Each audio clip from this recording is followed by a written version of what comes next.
and allow this to just really be something really special, and like I mentioned last time, um just being patient and allowing it to kind of like take its own, almost like its own life form, like these things, they kind of become like, we become like a symbiotic being, and we're in this unified field of consciousness, and I think all kinds of creative, magical, amazing, incredible things flow out of the space together. So um, just want you to know that I have a long range commitment, and I really think that we'll all be deepening and community together and community together, and I think it's a special thing. I think people are tend to be very isolated and alone on the spiritual path, particularly if they have certain perspectives that maybe don't fit perfectly with institutionalized religion. Then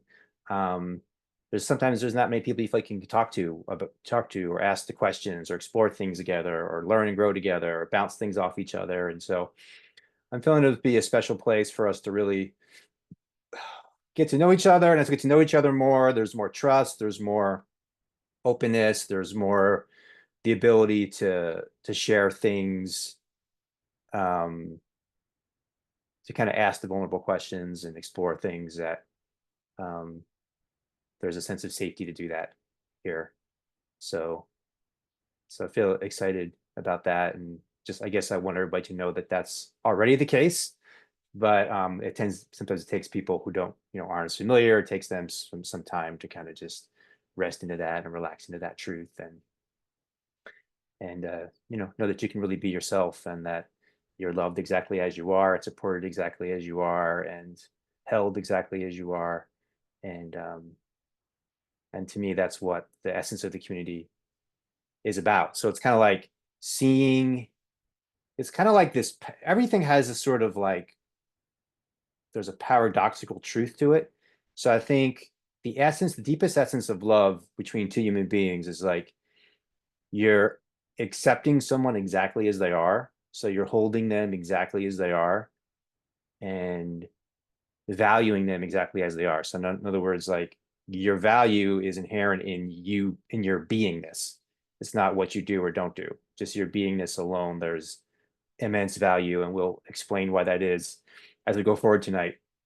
But you're totally accepted exactly as you are and loved exactly as you are. And at the same time, the highest vision, the highest potential of where you can be and where you can go is also being held.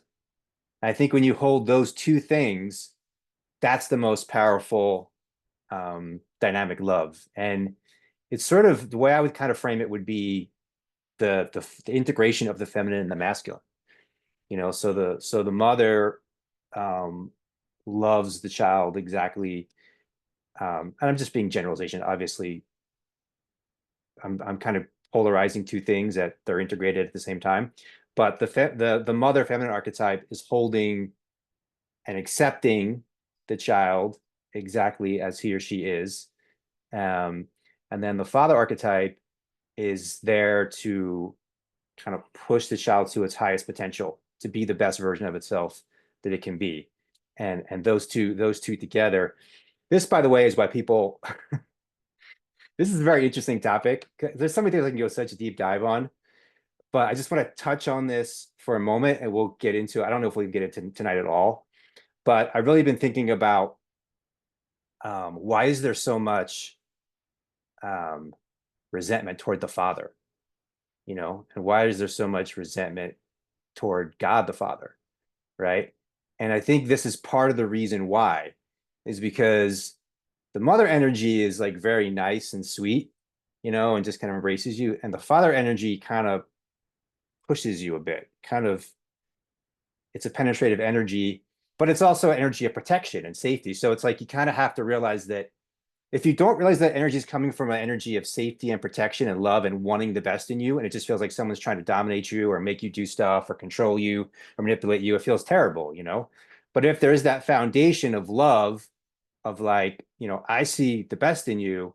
Jacob and I have talked about this a lot, because when he first came to me, I think one of the most powerful things that he relays is like he felt like I was holding a vision for him of like where he could go, which I was, because he was in a really lost place. His life was just in a very difficult place, very disconnected from himself, and a lot of things were not going well, let's just say.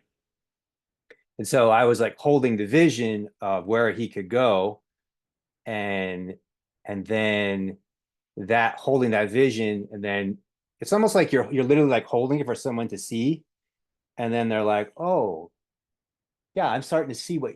So if you hold it up, they can see it, but if you're not holding it up, they can't see it. So you have to. It's like literally like you're like literally holding the vision. Like here's the vision, and they're like, oh, I see that. I see it. I see what you're seeing. What you're seeing in me, I didn't see it before, but now I see it. You know, and I think that's love, but it's the balance, because if you don't also accept them as they are, love them as they are, and see the potential, then it doesn't really work. Then it just feels like someone's just belittling you or degrading you, or mocking you or putting you down or telling you suck. You know, it doesn't feel loving, right? So it's got to be this balance of like the masculine and the feminine, the mother and the father, and they're together, and it's like we love you exactly as you are, and also like you can do better. You can be better. You can do more. And I'm holding that vision for you. But there's nothing wrong with you. It's just a natural form of development. So if we think of a child as developing, but I don't think we tend to think of adults as developing. And I think when we're on this path, we're developing our whole life. I'm still developing. It would be like terrible if I wasn't. It'd be so boring. It would be like being dead. So we're all still developing. We're all still like on this path of evolution of our consciousness, and it never ends. And so when someone shows you a place where you can go where you haven't been to yet, it's like super exciting.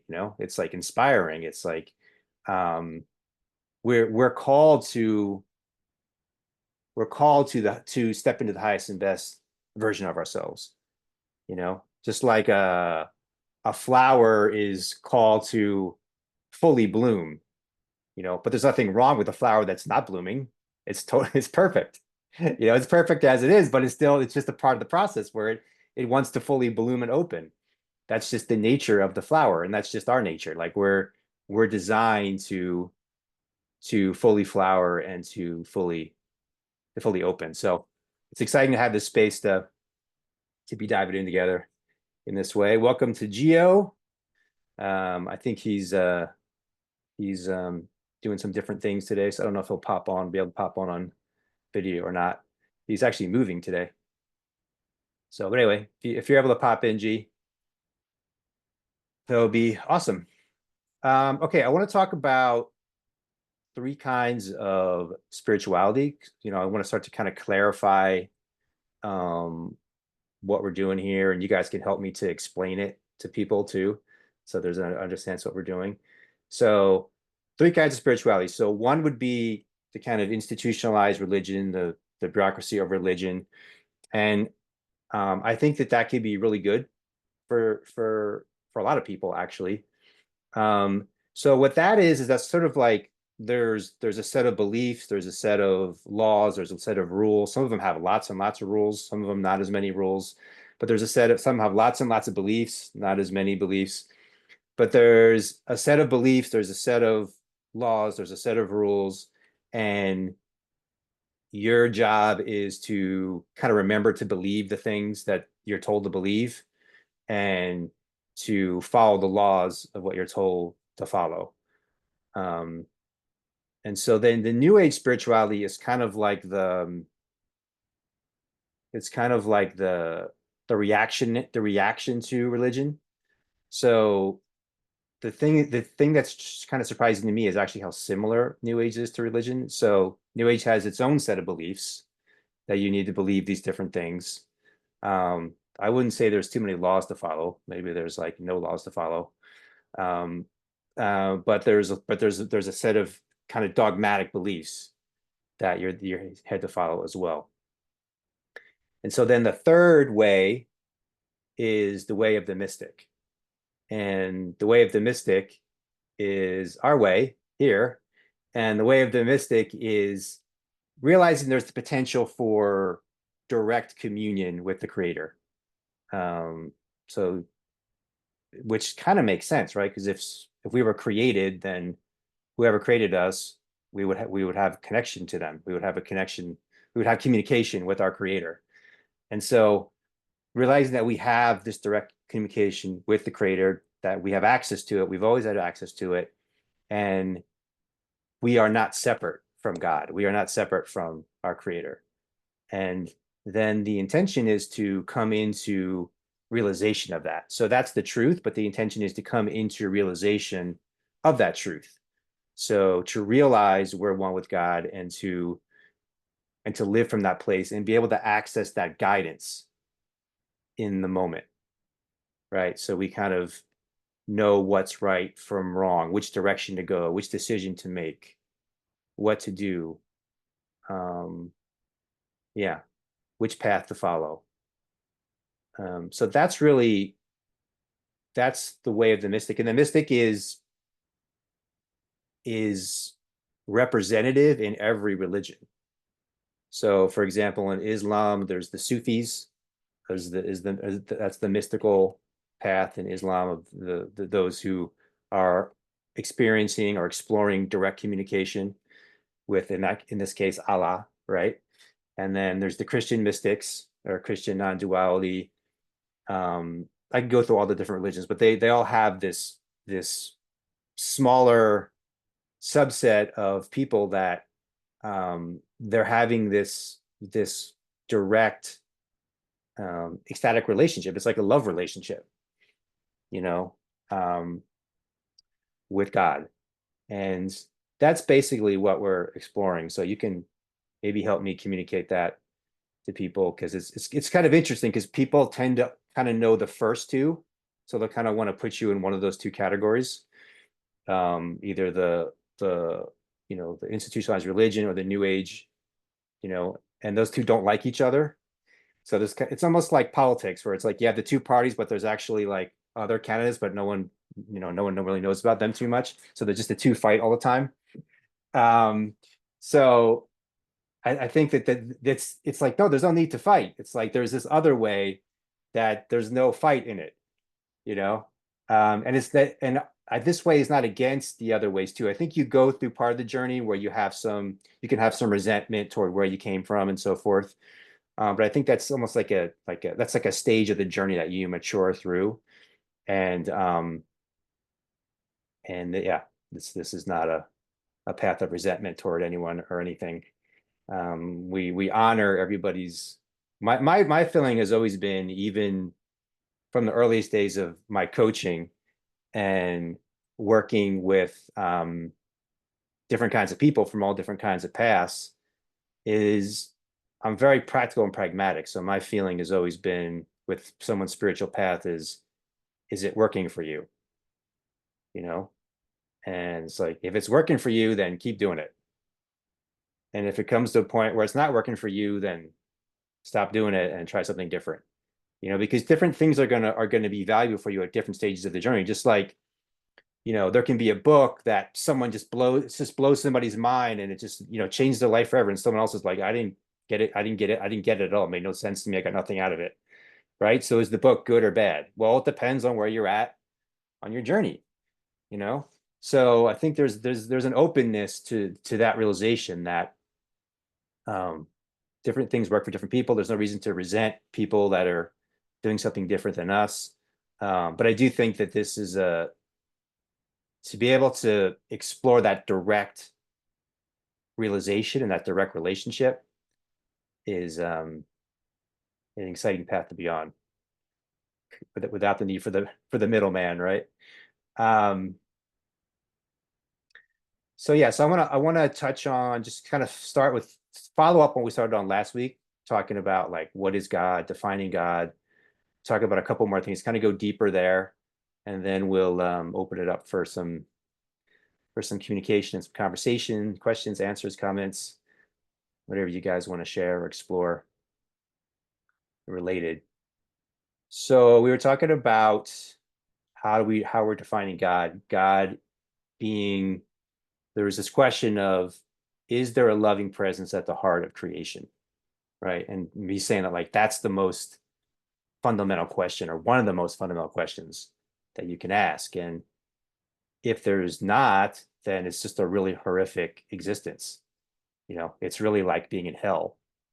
And if there is, then this whole universe is really imbued with love, even if it doesn't look like it in the moment, if it doesn't look like temporarily. Um, and that changes everything. This is part of the great spiritual awakening, to realize this. And then it's really like being in heaven. And one of the great realizations that we have here on this path is that heaven is a state of consciousness. Hell is a state of consciousness, right? It's not some place like, oh, over there, if I walk over there, I'll go into heaven, or if I walk over there, I'll go into hell, right? It's like these are states of consciousness that you enter, access in the present moment, in the eternal now. So if you start to realize this and you start to sink into it, you start to live from this place, there is a sense of heaven being imminent in the here and now.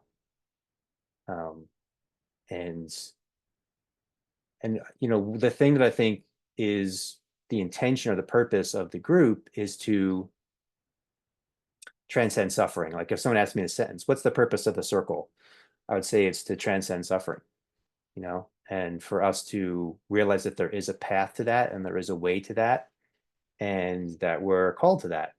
And the more that we do that, the more we become a natural benefit to everyone that we interact with, everyone that we come into contact with, because we can share with them what we've realized, we can share with them what we've learned. And I think even more essentially, vibrationally, we're emanating that light, you know, into the world. And it's kind of like a remembering of who we are and why we're here. The more that we step into this truth. So I feel like we're here to transcend suffering and to learn how to do that, and then to help inspire others how to do that.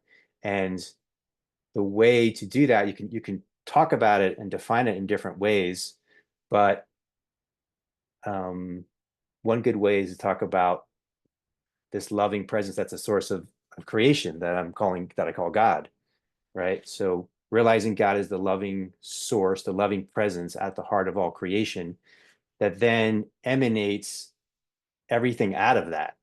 So everything. So I guess the first thing I would say that's like really important is that there's only one creator. There's not two, there's not three, there's not four, there's not five, there's not six, there's not 100, there's not 1,000. There's just one.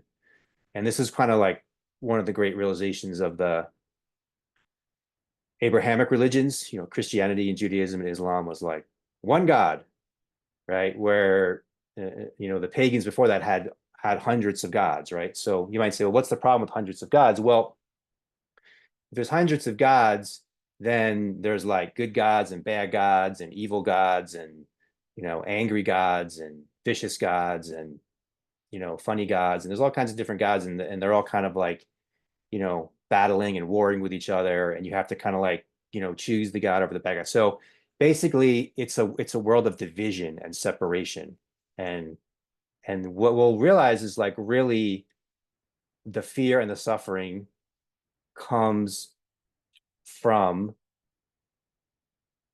being caught in the illusion of division and separation. Like that's really the cause of suffering.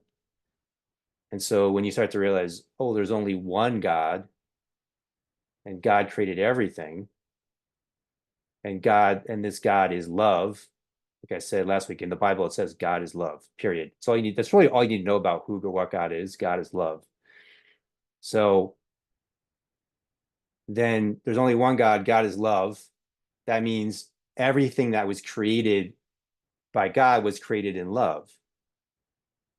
And we were created by God, so we're created in love. I was thinking about this line in the Bible. I'm getting this like deeper realization of certain lines of the Bible. So there's this line in the Bible where it says, we were created in God's image, you know? So what does that mean? The way I was feeling today is all things are created in God's image. So I was created in God's image, you're created in God's image, the tree is created in God's image, the beaver is created in God's image, the crow is created in God's image, the river, the lake, you know, the mountain, the ocean, it's all created in God's image. Because God's the creator. So God is everything that God created is reflecting the divine, is reflecting God. So then there's this realization of like, oh my God, OMG, God is in all things. God is in all things. So it's like, people be like, where do I find God? Well, just here. Here's where you find here and now. It'll never be anywhere else besides here and now. You find God here and now because God's the creator of all things. And then you can just kind of basically, I think the consciousness you get to is almost like a consciousness of celebration, um, which is kind of similar to worship, right? So it's like you're you're just celebrating God's existence and you're celebrating that in each other. So when man and woman come together, you know, and they're celebrating God's existence. What a beautiful way of thinking about that or feeling that, right? Um, so God's the creator of all things, and then that means that God's will is natural law, and natural law is God's will, and they're the same. I think that's a big realization too. Um, so one of my favorite things to do as far as a meditation is just sit in nature and just observe, and just observe the birds singing in the trees, observe the creek flowing, observe the wind, moving through the grass, um, observe the clouds moving through the sky. And it's like, what am I observing? Well, I'm observing natural law, you know, and I'm also observing God's will. So basically, when you're sitting in nature, it's like what you're observing, whatever you're observing is God's will. And the reason I say nature is because I think it gets harder to maintain this consciousness when you're interacting with human beings and you're in the city and you're in concrete and there's, air pollution and noise pollution and it smells like trash and then we can get to go, well, why do we do that? Why do we create a world like that? Which we can get into that coming up. But I think that God for sure is still present there, but it's more difficult to notice when when you're in the things that are more clearly created by God. It's easier to feel it and to see it and to notice it and to recognize that we're natural. Like we forget that we're all natural.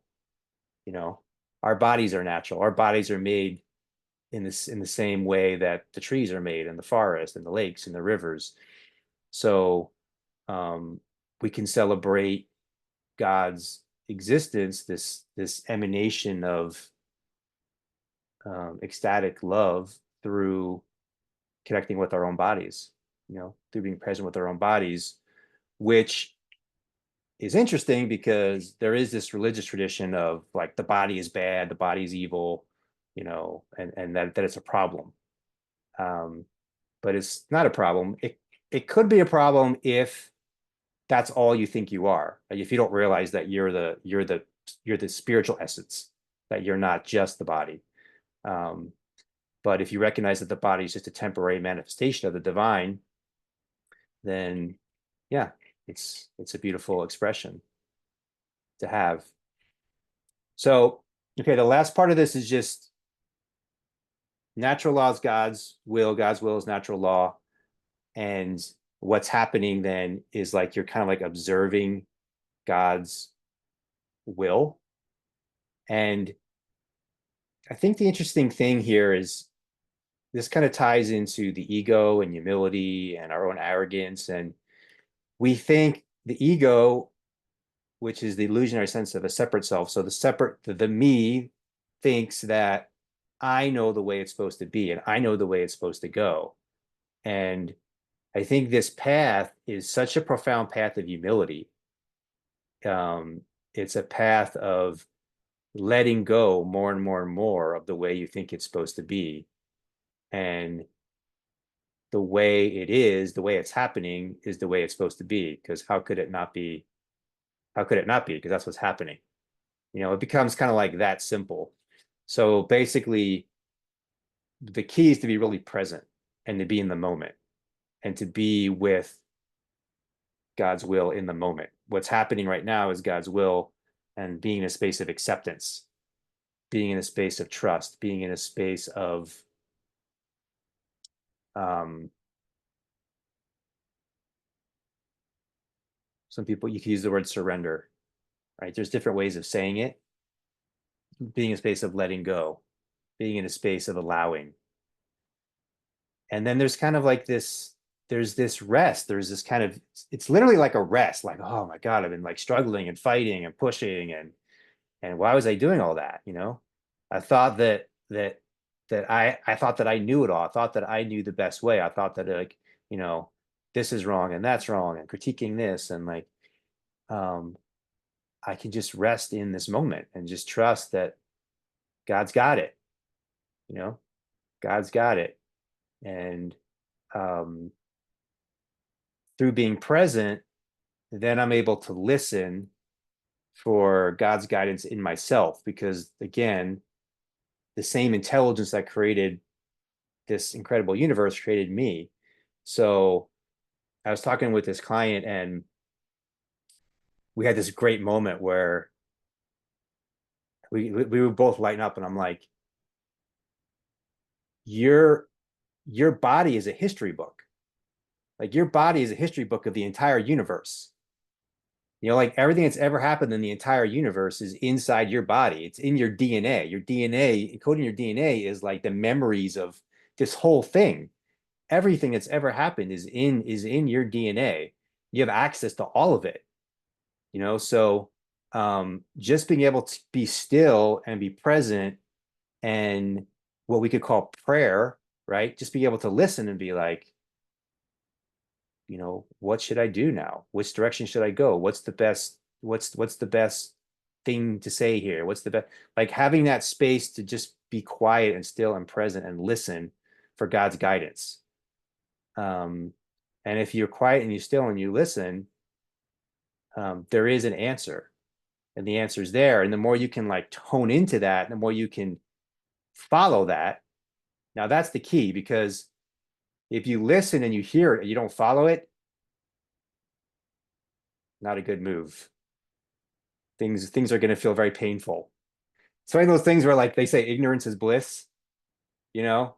It's almost like from a feeling from a sense of um pain or pleasure, it's better to not tune in than to tune in and know what you're supposed to do and not follow it and not do it. Right? It's very painful. This is why I think sometimes people will turn to drugs or different substances to numb numb those knowings, that they're not living the life that they're supposed to live or called to live in different ways. So, but having that space and then so that can be quiet and still by yourself, or that can be in a collective space. That could be, we can pray together. We can meditate together. We can be in a state where we're asking questions together and we're listening for answers together. But I think the key thing is to realize that there is this divine intelligence that permeates all things, that all things are truly one in their essence, and that intelligence flows through you. And so you have access to that wisdom. You have access to that guidance. You have access to that truth. And you were designed, we're designed for it. We're programmed for it. We're conditioned to fully um, actualize that and activate, the essence of God in our lives and be a conduit for a unique conduit, a unique expression for the highest expression of love in this world. Okay, let me look at some of these comments here, and I'll let you guys want to reflect on anything. You're welcome to. And it says, this is my favorite way to start each day. Become the watcher, observe your own ego. But yeah, exactly. Become the watcher, observe your own ego, but don't identify with it. Exactly, Jackie. Continuous surrendering has created the most profound shift in reality and healing journey. Yeah, it kind of becomes clear at a certain point of like, why am I fighting reality? Why am I resisting reality? Why am I struggling against reality? And the whole purpose is to come into communion with God. That's the way to transcend suffering, is to come into communion with God. So the whole purpose is that there is no division, there is no separation, there is no I heard it said one time, like a coat without seams, you know, like you're in God and God is in you and Christ is in you and you're in Christ, and the whole thing is so intertwined that you don't know where one begins and the other ends, and you have this feeling with the universe, you're at one with the universe. And that's this deep level of surrender, um, deep level of letting go.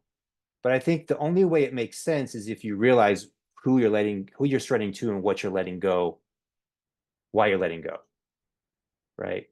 So this is why I felt it was like important to start off with God, in a way that maybe in the past I wouldn't have done that. But this is why it's important, because like if you really get a sense of like, oh, God is what's real, everything else is the illusion. you know the backwards idea is like God's an illusion and then like all this stuff is real, but it's actually the other way. you know God is what's real.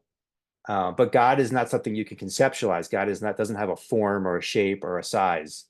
you know so but God is love. God is this energy of love that's like beyond words.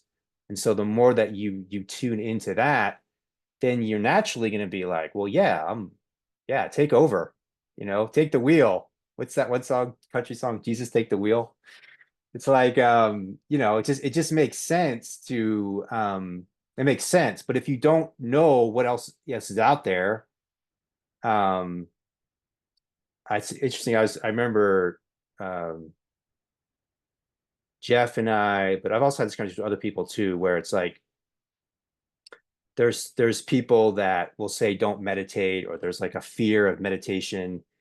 And the idea is like, well, if you get quiet, um, you might let in like dark energies or like demonic energies or the devil or something like that. Um, but this is why, if you recognize that like God is real, I'm focusing on God, um, that's my intention, that's who I'm surrendering to, that's who I'm letting go and giving myself over to, then that part's clear. Like that part's not, there's not confusion around that. Anybody have anything they'd like to share? Comments, questions, reflections?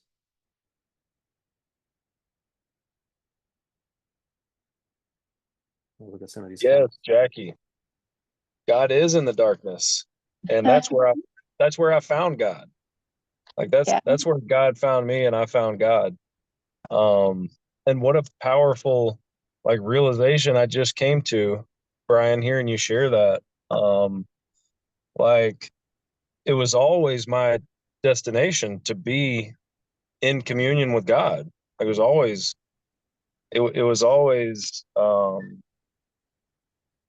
for me. I just wasn't listening. So I got Right. into this place of darkness Right. to be shown the light, to be one with God, to see that. And what a blessing, man. Just gratitude. I'm just feeling full right now. Thank you. Woo. Beautiful.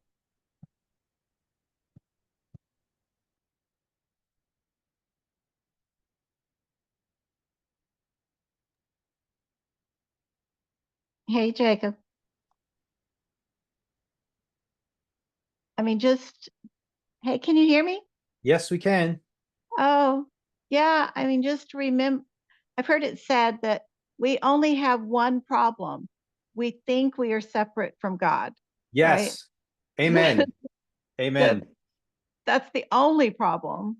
Yeah. And and you always have access to the power of God. So, Yes. it's two sides of the same coin. If you think there is a problem, go back to the other side that says you always have access to the power No of matter God, what, no matter what, no matter no what. matter Yeah. what, no matter what you've done, what you said. Right. Yeah. Right. Yeah. Main idea in the Course in Miracles. Yes, Kate. Yeah. We'll be referencing that book definitely at I've times here. been listening to that a lot. Yeah. That viewpoint. I think Will and I have touched on this. I think there's something very profound and somewhat unique in the teachings of Jesus and the emphasis he puts on forgiveness. I think he puts emphasis on forgiveness in a way that I haven't seen any other teacher do in quite the same way. And it's almost like forgiveness is the technology, or one of them, to communion with God. So basically, I think what I hear a lot is people will do things and they'll have a lot of shame, a lot of guilt. Maybe the church, coming across people that have a lot of resentment toward the church this last week or so, and kind of like wondering what's up, with what we're doing and stuff. But I think there's a resentment um, toward the church because there's a feeling of like the church made me feel shame, made me feel guilt, made me feel bad about myself, and this kind of a thing. And so I think it's just important to make the distinction that the people that are running a church, they're just human beings, they're just doing their best. Maybe some of them aren't doing their best. Maybe some have bad intentions, but I think most of them are doing their best and they're human. They make mistakes, right? But I'm pretty clear that's not the teaching of Jesus. The teaching of Jesus is like this radical forgiveness, that like whatever you've done, you are forgiven, like now, and I think the reason you are forgiven is because that's just the nature of God. God is love. God can't help but love us. There's no hate in God. Like God is the essence of love. So, and we're the children of God, so we are loved, and to sin is to make a mistake, right? To sin is to make a mistake. So children make mistakes, right? They're growing, they're developing, they're trying to figure things out. So children make mistakes. So we will make mistakes. We have made mistakes. I've made mistakes, but we're still loved, you know, we're still loved regardless.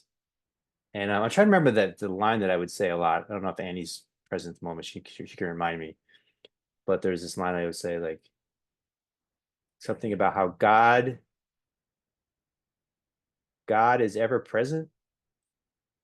Basically, it's like we think that God. God is always available. The The only only question question is, is, are are you you available? available? That's it. Thank you, babe. That's it. That's it. God is always available. The only question is, are you available? That's it. Yeah. Because we Jacob, think, when you're done, can I say something yeah, go ahead. when you're ready? Yeah, go ahead. So I want to you were talking about the church and Mhm, the definition in the church and the mhm. blame and all that stuff. Yeah. And I just want to kind of go back to something you were saying about why the father gets Yeah. a lot of Please do. flack. Yeah. Okay. So I'm in this big study right now And I feel like everything that's happening in my life is about the rising feminine power, or the rising of the yin power on the planet. It's been oppressed and suppressed for 6,000 years by the patriarchy, since the pagan goddess run by nature culture was kind of squashed when, you know, the Catholic Church and Christianity and all that came in and thought that those women who were healers and midwives were voodoo, you know, evil Satanist kind of people. So I don't use the word God. I use the word spirit, because I feel like the word God has a lot of male patriarchal associations with it. You know, people are always talking about God and he, but people don't say goddess. I say goddess because that's my orientation, because I have a very much an orientation towards, you know, nature and the goddess. So I use the word spirit because to me that's genderless. And I just want to bring this up because I think it's something that's a really archetypal awakening that's happening all over the planet. I mean, it's happening right now in our own country with Kamala Harris. There's this whole awakening of like an empowered woman who's taking charge and all that kind of stuff. And so I feel like that movement of energy that's also from the divine, that's been suppressed for years for cultural, economic, and agricultural reasons, when women became wives as part of agricultural takeover of land and it was all about property and stuff. I think that conversation about the rising of the feminine power on the planet, it just needs to be constantly supported right now, because I personally think that if there's enough enlightened women on the planet, that's what's going to help save the chaos that we find ourselves in right now. And I'd be interested in other people's take on that. Thank you for sharing. Appreciate it.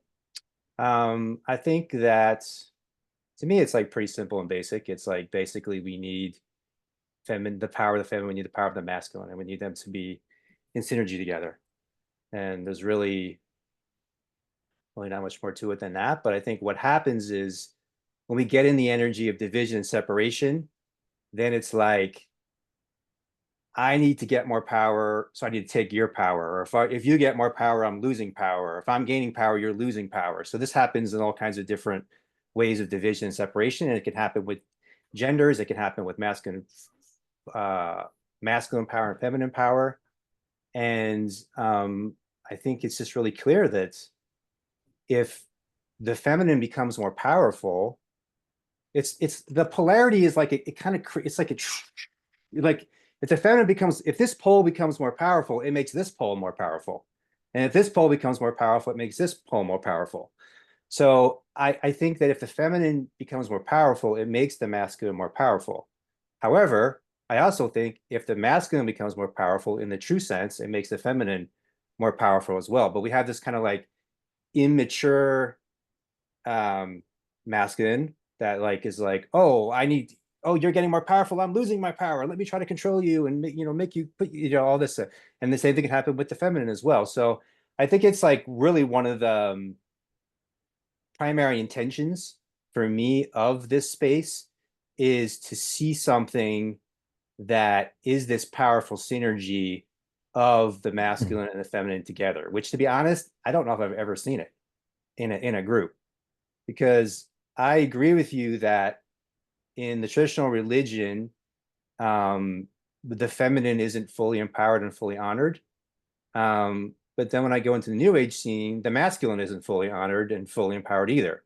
So that's because there's a backlash that's going on now. Exactly. I totally agree. There's a backlash, and you know, it's going to go like that until there's some kind of acknowledgement and awakening for both men and women, and then there can be balance there. Yeah, so I'm interested in creating that balance and that synergy. Yeah, so that's my intention. I think that you were hitting a cool concept though by that balance being spirit, because like I see God or like the source as something that, you know, they say like the one became two, you know?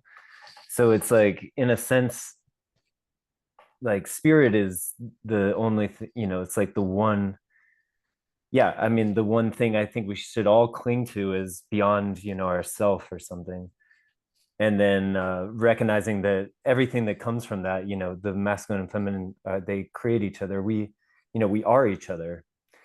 Like the words are a, you know, a way to describe our physical being and way to describe like harmonies of energy. But I like that idea that knowing that God is pure spirit, like an identity, you know, almost beyond both poles, because the word God has had the association with that, but the actual meaning is that one and only singular before, you know, any duality or any other, being the sole source. So I hope that we all experience that, because to me that's really important for just that sense of ultimate unity, you know, beyond like any identity, to that alpha omega spirit place.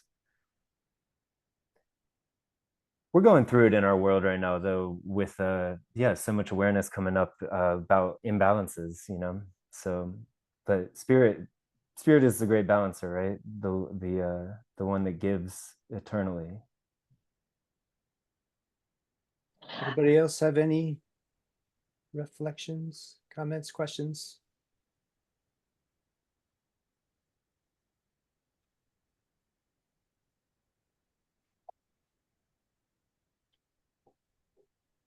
Hey, Brian. Hey, Jackie. So some of that conversation made me think that, well, first off, if we are all one, there is no duality. In your place of meditation, when you go to the source, there is not gender and duality. I mean, Right. but also, as long as individuals or groups of people operate from this sense of fear and lack, then duality just flows right. You know, they make a barrier, they fight for what's theirs, whatever it is, whether it's an idea, or it doesn't have to be a thing, it's a concept, or this is me and you're you, you know. It's like they're driven to create a duality. And until you don't operate from a place of fear, you know, so I think the teaching is to teach people that they do always have access to the abundance that is source, that is God, and somehow console them and let them understand how whole they are and how safe they are, and remove this motivation that they have to create this duality in whatever environment it is, whether it's politics or gender or whatever. Anyway, that was my probably more than 2 cents, but Thank you for sharing. Yeah, so I think the heart of creation is that stillness that transcends duality. And then duality miraculously comes into being, and the duality creates the world of time and space. So it's like there's day and there's night, and there's man and there's woman, and there's black and there's white, and there's hot and there's cold, and you know, et cetera, et cetera. And then it's like, oh, I want to be hot, I don't want to be cold, I want to be cold, I don't want to be hot, you know. It's like, and all these, so then the whole universe starts getting created through noticing these dualities and having the preferences with the dualities, and you know, wanting this and trying to avoid that, and the whole universe of all these amazing stories that we're all in come into being, you know, of these polarities and these dualities and wanting this and not wanting that. So one of the things I say a lot is, it's not true non-duality unless it includes duality. It's not true non-duality unless it includes duality. So in other words, if it's like non-duality, but now I don't want duality, now I've made a division between non-duality, even to say non-duality is kind of like a duality because you're saying it's not duality. So we need like a new word like non-duality and duality or something. I don't know what the word would be. But in other words, it's like to go into the stillness is to completely transcend the world. It's like the world is like non-existent. The world is not important, non-existent. And then you need to re-embrace the world. You need to love the world. To me, this is the power of the example of Jesus, of being in the world but not of it. So you have this example of someone who's like not in the world, is beyond the world, but then loves the world, you know, and gives himself to the world. And I think that connection point of those two is it. You know, it's like you're beyond all the division and separation and all the duality, but you can also embrace and love the duality and separation. And that's the full union. Okay, I think Gio's got a question. Can you hear me? Yes, Gio. Hi. Hi. Yeah, I don't have a question. I just wanted to make a comment. I think like a lot of the reason, like one thing I notice in my generation is there's a lot of division between men and women. There's like almost like a gender war going on in my generation. And one thing I notice is that a lot of it happens because of hurt. Like a lot of people have been hurt in the past, in past relationships. And even I think outside of like gender and relationships, just in day-to-day living, a lot of the division I think that happens in the world is due to a lack of love. It's due to a lack of people experiencing love from others, and then that becomes a source of pain and division. You know, just by kind of externally projecting what those people experienced into the world. And I think that's a lot of what is happening, especially now in the current era we're seeing, is that you know, a lot of things are being brought to the surface. And I think it's important to remember that we're all here together and we're all here to support each other. And at the end of the day, a lot of the painful things that we go through, a lot of the things that we experience are lessons for us to learn how to love and respect others and to kind of understand other people better and what their needs are. But I think that was just something I wanted to say because again, I think a lot of the vision and the separation that happens is due to, you know, just people experiencing a lot of pain. And I think, as you said earlier, like the key in spirituality is to transcend suffering. When you can transcend suffering, that's when, you know, in Buddhism they talk about reaching nirvana, or you know, in Christianity they talk about you know, kind of experiencing the Holy Spirit, or like, you know, not being, like as you said, like being in the world but not of it, having connection to the connection to Jesus Christ or God, right? And I think that's the important thing that spirituality brings, is that it pulls us out of this very like binary, like you know, worldly way of thinking, where it's just like, oh, this person hurt me and therefore I should hold some grudge against them, or I should, you know, create this, project that into the world and create some sort of division. You know, a lot of these spiritual teachings actually say that that's not that's not the right way. And the right way is actually to go within yourself. And, you know, within yourself, there's a source of infinite love, infinite strength that you can use that to actually transcend, you know, the pain that you're feeling. And like in Christianity, for example, actually forgive those people, or actually show that unconditional love for them, because you're not focusing on the world. You're not focusing on the pain that was caused to you in the past.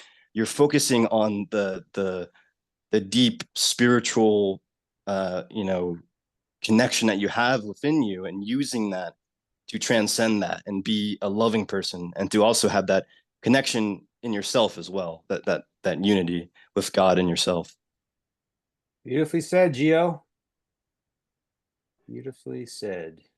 Can I just ask Gio a question? And what is his generation? Because I think that same thing goes on in every generation. Yeah, Gio? I'm in Gen Z, Right. so I'm 23. But I just noticed like a lot of things in my generation. There just seems to be so much infighting that I noticed between like men and women, and I feel like again, I feel like a lot of it is because there's pain, and it's on both sides too. I mean, I notice a lot of younger men are struggling as well. Mhm. And again, I think having that spiritual connection and learning to forgive and learning to love and understand is really what's crucial, for people to transcend that sort of division and limitations. It's surprising for me to hear that somebody who's 23, who was probably raised by someone in their 40s or 50s now, who I would imagine was a much more kind of enlightened, you know, group of parents than say my parents. I was raised in the 50s. Mm. That you're still experiencing that much of that separation, and that your parents' generation didn't learn more to be able to pass on to you, so you're more in balance. That's surprising for me to hear.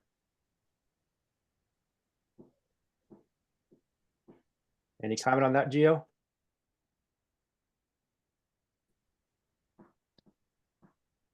Yeah, I think kind of what you said earlier, Kate. You said that there's sort of a backlash going on. And I think that backlash is kind of what I'm talking about. I think there's a backlash from things that happened in the past, and then even to that backlash, there's another backlash, and it's kind of bringing things to the surface. Whereas maybe, as you were saying, like in the past, people were kind of quiet and they never said anything, or they didn't talk about what was going on or the suffering that they were facing. Mm. But now it's kind of like that's being brought to the surface, and there's a lot of Mm. I don't know, like confrontation that's coming from that I'm noticing. So I think that's kind of where it is that like, and there's a lot of other things too. I think like there's a lot of changes happening in the world with technology, and there's just so many like different changes that are changing the dynamics of how humans interact, and the that kind of affects the relationships as well. And so I think, yeah, I think that's probably why I notice it so much. Mhm. Well, also, if you're 23, you were like a teenager when the whole Me Too movement started. And that movement, as powerful and enlightening as it's been, you're right, there's been a backlash of vilifying men from that movement as well, which is, I think, also out of balance. So I can see where like young women your age who like kind of came of age as adults as the whole Me Too movement was happening in the last few years since 2017, 18, it would affect their relationships with men and their attitudes towards men. So I'm hoping that as we progress, there can be, insights and healing and balance where men don't have to feel rejected and vilified and all of that. And it can come back more into a natural, you know, place of moderation. Yes. I wanted just to say, it seems, I mean, community and relationships are where a lot of like growth takes place, you know? So it seems like it's like the opportunity. I feel like humans are digesting hundreds of years of history right now. Just like we have the ability to do it and talk about it so quickly that is really looking at our past and being like, oh man, it's been really out of balance in a lot of ways, or you treated me like this, that was not okay, or you did this, you know. I mean, it's like the world needs a giant forgiveness session and like a slap on the butt and like come to awareness, you know, type energy is what I'm feeling. I mean, I think everybody can kind of relate with that in their own ways, but in terms of our cultural identities and also the atrocities that are, or atrocities that are happening right now still, you know. So it's just, there's a lot to digest. I think that it's taxing on everybody in a way that is challenging on different levels, but for anybody, I mean, there's so much to learn in that healing of those relationships, saying I'm sorry and being willing to change behavior. You know, that's a deep human progress. If we really do that, I mean, we can change the world really quickly. But yeah, it's takes commitment, you know. And It's I a lot think of work. we're processing intergenerational pain Yes.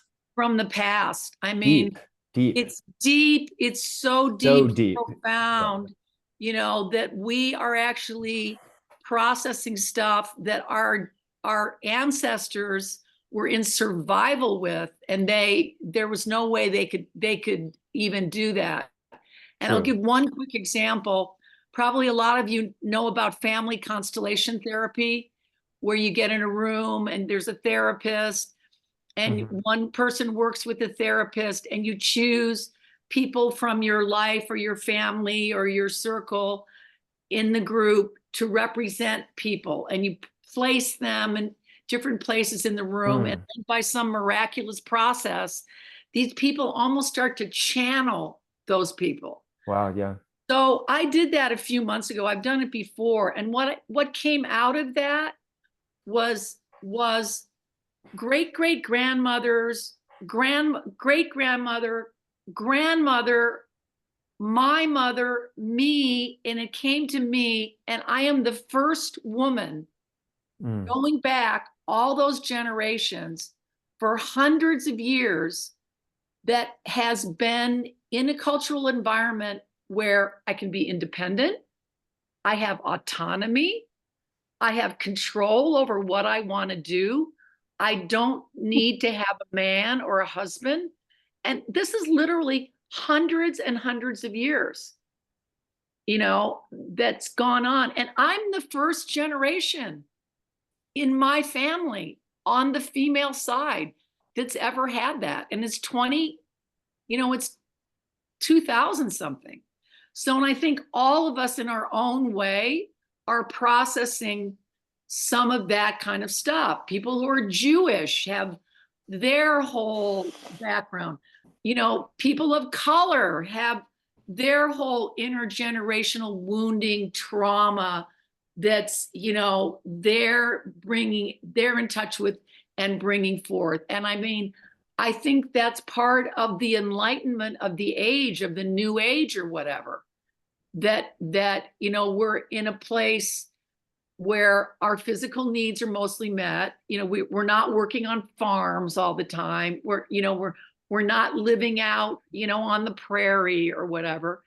And we have the time and energy and resources to even be able to think about these things and process them together at a higher level, which is Totally. pretty magnificent when you It think. is so true. So it's And deep work. that's what evolution is. That's what evolution is, you know. And plus, all of us in our community, we have the benefit of plant medicine that's helping us, which is also ironic, because going back thousands and thousands of years, that's what was always used, was plant medicine. So now suddenly this is coming back, and the plant medicine is connecting us with the oneness, and then we're all getting to look at the dynamics of the interwoven net of all our generational stuff, and we're in conversation, and that's where healing and evolution happens. Anna, did you want to say something?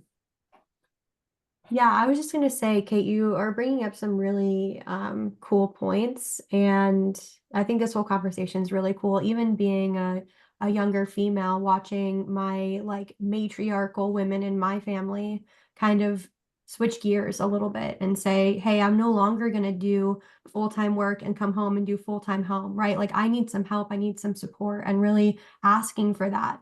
And I think that having conversations in, you know, the Gen Z generation, and I'm sure it's happening in other generations too, but really starting those conversations young and saying like in partnership, I think, yes, there's the masculine and the feminine energy, and it's all about balance and all of those things. But I think in a partnership, in a community, you can't do it all yourself. And I think that for a long time, women supported a lot and didn't say anything about it and didn't ask for help and struggled silently. And it's really empowering to see those same women, you know, decades later come forward and say like, hey, I need to heal this. I need to forgive. I need to move forward so that I can really reach a new level within myself of respect and love and authenticity, and to see that trickle down into the female generations below them, I think is going to be really empowering for the family unit and just for the community in general.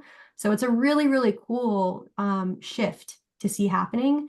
And I love to see it happening even in my own household and empowering the women in my household to have those conversations in the most loving way, right? But to stand up and say like, hey, this is my truth, and I've had this truth for 15 years, and I'm ready to have those conversations. And I think it's very liberating for a family unit and a community.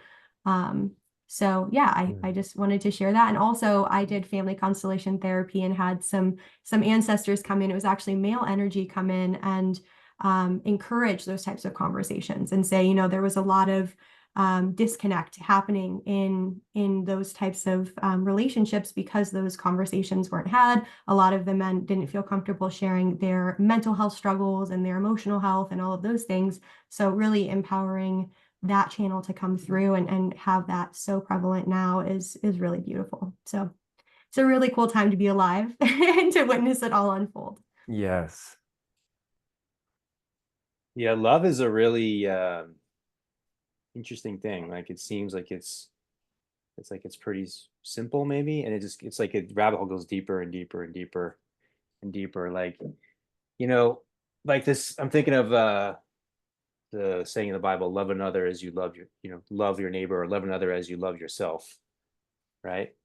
And I'm reflecting on that. I'm like, okay, but most people don't love themselves. Uh-oh. Then this is not good, because if you don't love yourself, you're gonna love your neighbor or the other the way you dislike yourself and hate yourself and have self-loathing for yourself and think you're a piece of shit and all this stuff, so you treat other people that way. So it's like, wow, I guess like the key is to love yourself and start there. And then if you can start there, then I think you start to create healthy boundaries. You start to create healthy boundaries for yourself, in relationship with other people. You start to be able to communicate what your needs are, start to communicate what you're feeling. You start to communicate what your desires are, what your dreams are, and the validation of those things. And then you're able to make space to be present for another, and what are your dreams? What are your desires? I'm curious, what's happening for you? What are you feeling? What do you need? And creating win-win strategies, creating win-win scenarios. I mean, I think and I think somebody said earlier, like relationships of any kind, whatever the nature of the relationship, whether it's romantic or spouse or friendship or family, there are teachers, there are teachers, because we can talk about love and we can read about love and we can, what I mean? We can, but then it's like the rubber meets the road when it comes to our interpersonal relationships, so they're really our teachers. And I think, with Annie and I, for example, it's like, what's the strategy to create win-win, for both of us? And I think that's my intention with all my relationships, right? Is like, what creates win-win strategies that your needs are met, my needs are met, your desires are met, my desires are met, your dreams are met, my dreams are met. Not only just met, but it like the synergy is even better than apart, So our friendship, our marriage, our father-son relationship, or daughter mother, whatever it is, like we're better together, we're exponentially more powerful together. And And then with that said, I think there are scenarios for sure where it's like, okay, what are your desires? What are your dreams? Here's my desires and my dreams. What's the win-win strategy for both our desires and dreams? But our desires and dreams are so different that the best thing to do is just to go different directions, you know? And that doesn't have to be a negative thing. It doesn't have to be a thing that has animosity. It doesn't have to be a thing that's, resentful. It's actually like an honoring, an honoring of those paths and the differences of those paths. So I think the point is like love manifests in a lot of different ways. But yeah, I think that, so it's important to remember to, when you think about love and loving, it's important to remember about loving yourself. That's kind of the foundation, because everything's going to emanate out from there, and that's going to make the relationships much more healthy. So great stuff, everybody. I think we can start to wind it down. I love the intention of just feeling this love of our Creator, recognizing that that's the truth of our existence, and then saying the intention to be a conduit for that, to be a clear channel for that, to be the emanation of that light, and I think it's our presence. It's being present, being here, being present in the moment, because we are that. So all that's required is really to be present, because it's the truth of who we are, what we are. But if we're in fear, if we're in doubt, if we're in worry, if we're in anxiety, if we're in these different energies, then it's still the truth, but we've lost the awareness of it, and we can't allow it to shine.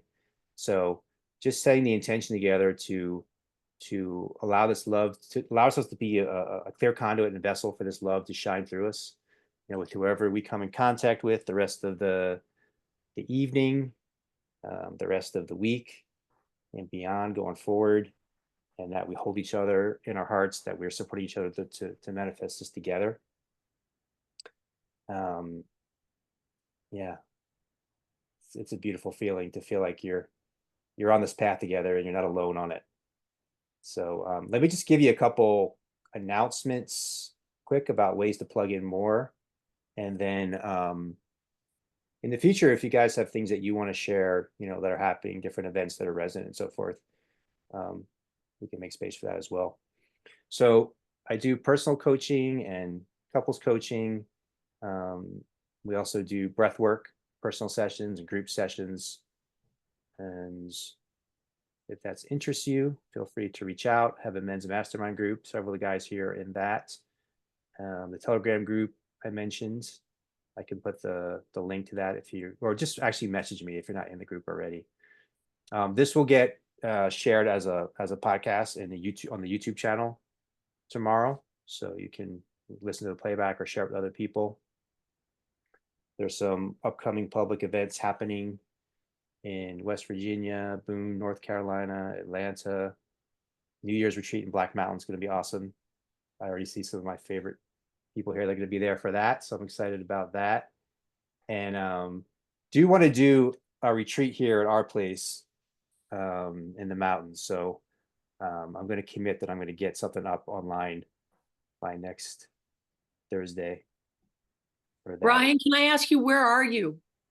We currently live in Glade Spring, Virginia, which is we're on 6 acres, which is close to 2 hours north of Asheville. Okay. So we were living, yeah, you're welcome. We were living in Asheville, and then we wanted to make it out into the country. So, yeah. Thanks for being here, Kate. Thanks everybody for being here. It's really no fun without you guys. So, sending you so much love, and see you next Thursday night. Yay. Thanks, Brian. Thanks, everyone. You're welcome.